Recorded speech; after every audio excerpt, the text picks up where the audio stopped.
সমস্ত ব্যক্তিরা আল্লাহর জান্নাতে যাবে, জান্নাত আল্লাহ পাক তাদেরকে দান করবে যাদের ঘরে এক বা একাধিক কন্যা সন্তান রয়েছে।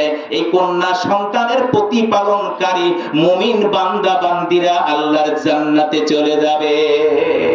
অনেকে তো সন্তান, মেয়ে সন্তান জন্ম নিলে মন খারাপ হয়ে যায়, পুত্র সন্তান জন্ম নিলে 10 কেজি মিষ্টি বিতরণ করে, আর কন্যা সন্তান জন্ম নিলে মুখটা খারাপ হয়ে যায়, ঠোঁটটা শুকিয়ে যায়।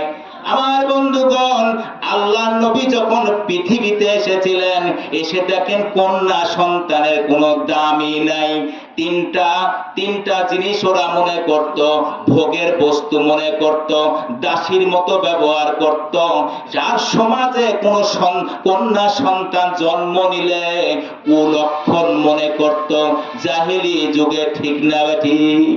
এখনো যারা কন্যা সন্তান জন্ম নেবার পর বাপের মন খারাপ হয়ে যায়, মায়ের মন খারাপ হয়ে যায়, তোমাদেরকে তুলনা করা যেতে পারে জাহেলি যুগের সাথে, ঠিক না ঠিক?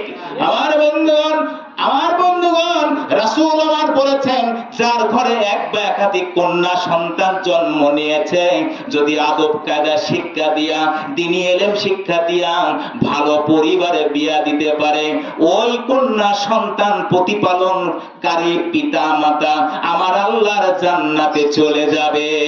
জোরে জোরে বলেন সুবহানাল্লাহ।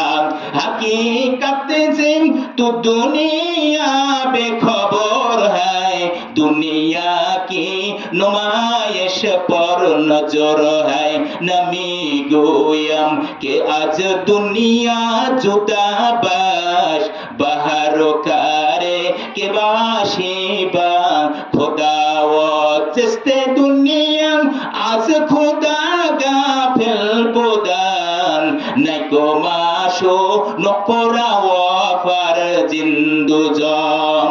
আমার বন্ধুগণ, রাসূল বসে আছেন, এমন সময় একটা যুবক কান্না করতে করতে রাসূলের দরবারে এসে সালাম দিয়ে বলে, ইয়া রাসূলুল্লাহ, ইয়া হাবিবাল্লাহ, আমি কান্না করতেছি কেন আপনি জানেন? বলে, ও যুবক, তোমার কি দুঃখ, তুমি এত কান্না করতেছো? যুবকটা বলতেছে, ইয়া রাসূলুল্লাহ, আমি তো এখনো ঈমান গ্রহণ করি নাই, মুসলমান হই নাই, আমি যে অপকর্মগুলো করেছি, আমি যে পাপ করেছি, মনে হয় আল্লাহ পাক আমারে মাফ করবে না। রাসূল বললেন, ও যুবক, তুমি এমন কি পাপ করেছো, অপরাধ করেছো, তুমি কি আমার একটু বলতে পারো? এই যুবকটা বলতেছে, হুজুর, আমার নাম হলো দেহিয়া কালবি, আমি যদি ঈমান গ্রহণ করি, যদি আল্লাহ পাক আমারে মাফ করে, তাহলে আমি ঈমান গ্রহণ করব, তারপরেই অপরাধের কথা আমি বলবো। রাসূল বললেন, আমার আল্লাহ হচ্ছেন গাফুরুর রহিম, তুমি কি অপরাধ করেছো, তুমি কি বলতে পারো? এই দেহিয়া কালবি বলল, হুজুর, আমি জাহিলি যুগের পশু হয়ে গেছিলাম। এই যুগে কোন কন্যা সন্তান জন্ম নিলে এরকম সমাজপতিরা বলতো, তাড়াতাড়ি কন্যাকে মেরে ফেল, জীবন্ত কবর দে। আমি কয়েকটা কন্যাকে আমি কবর দিয়েছি ইয়া রাসূলুল্লাহ। আমি একটা কবরের পাশে আমি একটা 6 মাসের দুধের কন্যা সন্তানকে জীবন্ত কবর দেবার জন্য যখন আমি গর্ত খুনলাম, বালুর ভিতরে গর্ত খনন করে 6 মাস বয়সের আমার কন্যাটা যেন চাঁদের আলো, আকাশের চাঁদ যেন আমার ঘরে দান করেছে। আমি 6 মাসের শিশুটাকে গর্ত করে যখন গর্তের মধ্যে ফেলে দিলাম, ফেলে দেওয়ার সময় আমার এই দুধের শিশুটা আমার হাতের কেনি আঙ্গুল টেনে ধরেছে আর বুঝাইতেছে, বাবা, তুমি আমারে গর্তের মধ্যে কেন ফেলে দাও? তুমি বুঝি আমারে মেরে ফেলবে? বাবা গো, আমি তো এখনো কথা বলতে পারি না, আমি তো এখনো কথা বলতে শিখি নাই। ও আব্বা, আমারে তুমি মেরে ফেলবে না, আমি হাত ধরেছি, আমারে গর্ত থেকে তুলে মার কাছে নিয়ে যাও। ইয়া রাসূলুল্লাহ, দুধের বাচ্চা যখন আমার কেনে আঙ্গুল ধরে টান মারছে, আমি তখন ওই জাহেলি যুগের অভিশাপের কথা মনে পড়েছে। কন্যা সন্তান জন্ম দেওয়া মানে সংসারের কুলক্ষণ। কন্যা সন্তান ঘরের মধ্যে থাকা মানে খারাপই। আমার দুধের বাচ্চা, 6 মাসের দুধের বাচ্চা কথা বলতে পারে না, আঙ্গুল টেনে ধরেছে। আমি নিষ্ঠুর হইয়া জোরে হেসকা টান মেরে আঙ্গুলটা আমার সোনামণির হাত থেকে ছুটাইছি। একটা পাথর মেরে একটা আঘাতে আমার 6 মাসের কন্যা সন্তানকে আমি আঘাত দিলাম, পাথর মারলাম। একটু পরেই কান্না থেমে গেল, আর কবরের থেকে, ওই গর্ত থেকে আব্বা আব্বা বলে কোনো আওয়াজ আসে নাই। ইয়া রাসূলুল্লাহ, ওই রাস্তা দিয়া যতক্ষণ আমি যাই, যখনই যাই না কেন, আমার 6 মাসের সোনামণি যেন এখনো আমাকে বলতেছে, আব্বা তুমি আমারে মাইরো না। জোরে বলেন আল্লাহু আকবার। ইয়া রাসূলুল্লাহ, আরো একদিনের ঘটনা না বললে হয় না, এই জন্য আমি বলেছি আমি আল্লাহ পাকের কাছে মাপ পাবো না।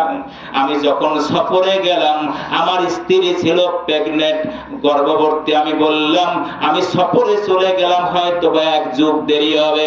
যদি তোমার উদরের মধ্যে কোনো পুত্র সন্তান জন্ম নেয়, রেখে দিবা, লালন পালন করবা। আর কন্যা সন্তান জন্ম দিলে গোলা টিপে মেরে ফেলবে। স্ত্রীকে পরামর্শ দিয়ে আমি সফরে চলে গেলাম। সফরে যাওয়াকালীন সময়ে স্ত্রী এরকম জন্ম দিল একটা কন্যা সন্তান। কন্যা সন্তান যখন জন্ম দিল, ওই দেহিয়া কালবি বলেন আমার স্ত্রী তখন কন্যা সন্তানের চেহারার দিকে তাকায়, আর আমি স্বামীর কথার দিকে তাকাই। আরে আমার স্বামীর কথা রাখবো না আমার এই কন্যা সন্তানের গোলা টিপে মারবো, না বাঁচায় রাখবো? স্বামীর কথা রাখতে গেলে তো আমার সোনামণি দুনিয়া থেকে চলে যায়। না না না, আমি মারতে পারবো না। আমার স্বামী আমাকে রাখুক বা না রাখুক, আমার কলিজার টুকরা সন্তানকে আমি গোলা টিপে মারতে পারি না, কারণ আমি তো সন্তানের বাবা নই, আমি হচ্ছি কন্যা সন্তানের দুঃখিনী মা। জোরে জোরে বলেন সুবহানাল্লাহ। এই সেই ঘর, এই সেই ঘর, বিছানায় পড়ে আছে পানের বাটা, চশমাটা পড়ে আছে পাশে, শুধু মানে, শুধু মানে, শুধু মানে, এই শুধু মানে। আজকের মাহফিলে মা মরা সন্তানেরা কেউ খালি হাতে যাবেন না, মায়ের জন্য স্লিপ করুন, মসজিদে দান করুন, আল্লাহ আপনার মায়ের কবর আযাব মাফ করে দিতে পারে। জোরে বলেন আমিন। ভাইরা আমার বন্ধুগণ, এবার দহিয়া কালবি বলতেছিল, ইয়া রাসূলুল্লাহ, আমি যখন 1 বছর 1 যুগ পর যখন বাড়িতে আসলাম, আমার স্ত্রী ভয়ে ডরে ওই কন্যা সন্তানটাকে আড়াল করে রাখে। 1 দিন যায়, 2 দিন যায়, যুবতী 12 থেকে 14 বছরের এই দহিয়া কালবির সন্তান, কন্যা সন্তানটা বাড়ির মধ্যে আড়াল হয়ে থাকে, না জানি বাবার সাথে দেখা হলে মেরে ফেলবে। হঠাৎ করে একদিন দহিয়া কালবি বললেন, ও আমার স্ত্রী, তুমি একটা গোপন কথা কোথাও হয়তো গোপন করছো। আমার বাড়িতে সুন্দর ফুটফুটি বিয়ের উপযুক্ত মেয়েটা কার? আজকে তোমাকে বলতেই হবে। এতদিন বলেছো প্রতিবেশী বেড়াইতে আইছে, কিন্তু একজন প্রতিবেশী ঘন ঘন তো আমার বাড়িতে আসতে পারে না, মাইন্ডে নিয়েছে। এবার স্ত্রী বলল, স্বামী গো, আমি তোমাকে আজকে সত্য কথা বলতে চাই, যে ফুটফুটে চেহারা বিশ্ব সুন্দরী একটা মেয়ে দেখতে পাইতেছ, এই মেয়েটাই হলো তোমার অরজাস কন্যা সন্তান। ও স্বামী, আমি তখন ইচ্ছে করলে গোলা টিপে মেরে ফেলতে পারতাম, কিন্তু আমার মনে ওই মায়া লেগেছে। আমি যে 10 মাস 10 দিন পেটে ধারণ করেছি, আমার সন্তানটাকে আমি মারতে পারি না। ও স্বামী, না হয় বাঁচায় দিয়েছে, এটা থাক, আমাদের তো কোনো কন্যা সন্তান নাই, পুত্র সন্তান নাই, এটা প্রতিপালন করি। এই দহিয়া কালবি বললেন, ইয়া রাসূলুল্লাহ, যখন আমি শুনলাম এটা আমার কন্যা সন্তান, তখন আমার ভিতর থেকে আগুন জ্বলা শুরু হয়ে গেল। ছলে বলে কৌশলে যেমনি হোক এই কন্যা সন্তানটাকে বাড়ি থেকে বিদায় নিতে হবে, নসের কুলক্ষণ শুরু হয়ে যাবে। নাউজুবিল্লাহ পড়েন। আমার ভাইরা, যদি কোনো ব্যক্তি বলে সকালবেলা এমন একজন ব্যক্তির মুখ থেকে বাহির হইলাম আজ মোরা সারাদিন ইনকাম হবে না, শিরিকের গুনাহ হবে, ঠিক না বে ঠিক? তাকের ভিতরে এরকম টাকওয়ালা বাসওয়ালা যদি একটা মাজারের পাশে দিয়ে যায়, হঠাৎ করে গাড়ি আসতে চালায়, যদি ড্রাইভারকে বলা হয় আপনি গাড়ি আসতে চালাইলেন কেন, বলে পাশে একটা মাজার আছে, মাজার বড় গরম, জোরে গাড়ি চালাইলে বেয়াদবি হবে। ও ড্রাইভার সাহেব, তুমি শিরিক করলে আল্লাহর দরবারে, ঠিক না ঠিক? ভাইরা আমার, ঈমান এত সহজ নয়। রাসূল এই জন্য বলেছেন যে ব্যক্তি মান ক্বালা লা ইলাহা ইল্লাল্লাহ দাখালাল জান্নাহ, এই রাসূল শুধুমাত্র একটা কালমা বলেছেন, এর ভিতরের ব্যাখ্যা বলেন নাই। যদি তোমার ঈমানটার ভিতরে বিন্দু পরিমাণ শিরকের গন্ধ পাওয়া যায়, খোদার কসম তোমার এই কালমা জান্নাত পর্যন্ত পৌঁছাইতে পারবে না, ঠিক না ঠিক? দেহিয়া কালে বলে ইয়া রাসূলুল্লাহ, আমি তখন জাহেলি যুগের মনোভাব আরো আগুন হয়ে গেলাম। আমি একদিন বললাম, রাগারাগি করলে ফাটাফাটি করলে আমার স্ত্রীর কাছ থেকে কন্যাকে উদ্ধার করা সম্ভব হবে না। এবার বলল, তোমার সন্তানটা আসলে ভালো, নানার বাড়ি বেড়াইতে যাইব, সাজাইয়া দাও। স্ত্রী বড় খুশি হয়ে গেছে, আমার মেয়েটাকে হয়তো স্বামী মারবে না, সাজাইয়া দিল। বাবার সাথে চলছে মরুভূমির মধ্যে। বাবা বলে, বিটিরে পানি তো নাই, আমার তো খুব তৃষ্ণা পেয়েছে, আমি একটু দাঁড়া দেখি পানি পাই কিনা। একটা কবরের মতো ছোট একটা গর্ত খনন করলো। গর্ত খনন করার পরে যখন বুক পর্যন্ত হয়ে গেল, এবার উপরে উঠে এই দেহিয়া কালবি বলল, বিটি তুমি একটু তাকায় দেখো তো পানি দেখা যায় কিনা। ইয়া রাসূলুল্লাহ, আমি যখন আমার মেয়েকে বললাম তুমি তাকায় দেখো পানি দেখা যায় কিনা, মেয়েটা যখন উকি মেরে নিচের দিকে তাকাইলো, আমি তখন মেয়েটাকে ধাক্কা মেরে গর্তের মধ্যে ফেলে দেই। এবার মেয়েটা বুঝতে পেরেছে, 12 থেকে 14 বছরের বালিকা দাইয়া কালবি বলেন। মেয়েটা তখন বলতেছে, আব্বা আমি মনে হয় বাঁচবো না, আপনি আমাকে মেরে ফেলতে চান।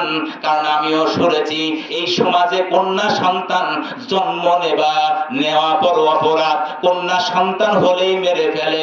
আমার মায়ের উসিলায় আমি এখনো বেঁচে আছি, বাবা তুমি বুঝি আমারে মেরে ফেলবে? তোমার কাছে করজোরে অনুরোধ জানাই, তুমি আমাকে মারবে না। তোমার ঘরে যদি কুলক্ষণ হয়ে যায়, তোমার ঘরেও আমি যাব না, এই সমাজে থাকবো না। তুমি আমারে প্রাণ ভিক্ষা দাও, অনেক দূরে চলে যাব, মানুষের বাড়ি ভিক্ষা করে খাবো, তবু আমার প্রাণ ভিক্ষা দাও, আমারে মাইরো না। দেহিয়া কালবি বলে, হুজুর আমি কোনো কথা শুনতে রাজি না, একটাই টার্গেট, এই কন্যা সন্তানকে হত্যা করতেই পারলে আমার মঙ্গল হবে। ভাইরা আমার, এবার দেহিয়া কালবি একটা পাথর জোরে ওরে নিক্ষেপ করার পরে তার কন্যা সন্তানের মাথা পেটে ফিনকি দিয়ে রক্ত বের হলো। ইয়া রাসূলুল্লাহ, আমি পাথর উপর পাথর মেরে এরকম জ্যান্ত কবর দিয়া আমি যখন আসতেছিলাম, পাথর মারার সময় তখন বারে বারে আমার মেয়ে বলে, বাবা গো আমারে তুমি আর বাইরো না, আমি পরের বাড়ির দাসীর কাজ করে খাবো, তোমার ঘরে ঢুকবো না, তোমার সমাজে আমি থাকবো না। ইয়া রাসূলুল্লাহ, আমার মেয়ের আর্তনাদ আজও যেন আমি শুনতে পাই। এই জন্য বলেছি, ইয়া রাসূলুল্লাহ আমি এমন অপরাধ করেছি, আল্লাহ আমারে মাফ করবে না। এই কথাগুলো শোনার পরে, এই করুণ কাহিনী শোনার পরে নবীও কাঁদে, দাহিয়া কান্দে, নবীর চোখে পানি, দাহিয়া চোখে পানি। আমার আল্লাহ পাক জিবরাইলকে পাঠাইয়া দিলেন, যা জিব্রাইল আমার নবীর কাছে সংবাদ দেয়, যদি গুরুতর গুনাহ করার পরে, পাপ করার পরে যদি খালেস তওবা করে, আমি ওই তওবাকারীর যত বড় অপরাধ কেন হোক না কেন আমি আল্লাহ মাফ করে দিব। আমি তাহিয়া কালবি যদি ঈমান গ্রহণ করে, আমি তাকেও মাফ করার খবর আমি আল্লাহ দিয়ে দিলাম। জোরে বলেন সুবহানাল্লাহ, লিল্লাহি তাকবীর।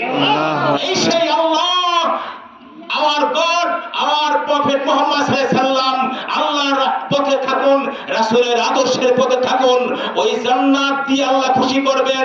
আর যখন অপরাধ করবেন, গুনাহ করবেন, কোনো কথা নয়, তাহাজ্জুদের সময় উঠুন, ওযু করে 4 রাকাত 8 রাকাত তাহাজ্জুদের সালাত আদায় করে দুহাত তুলে আমার আল্লাহ পাকের কাছে মাফ চান, আল্লাহ পাক আপনাকে মাফ করে দিবেন। জোরে বলেন সুবহানাল্লাহ। ভাইরা আমার, আমি বলতেছিলাম আপনাদের সামনে, যে ব্যক্তি একাধিক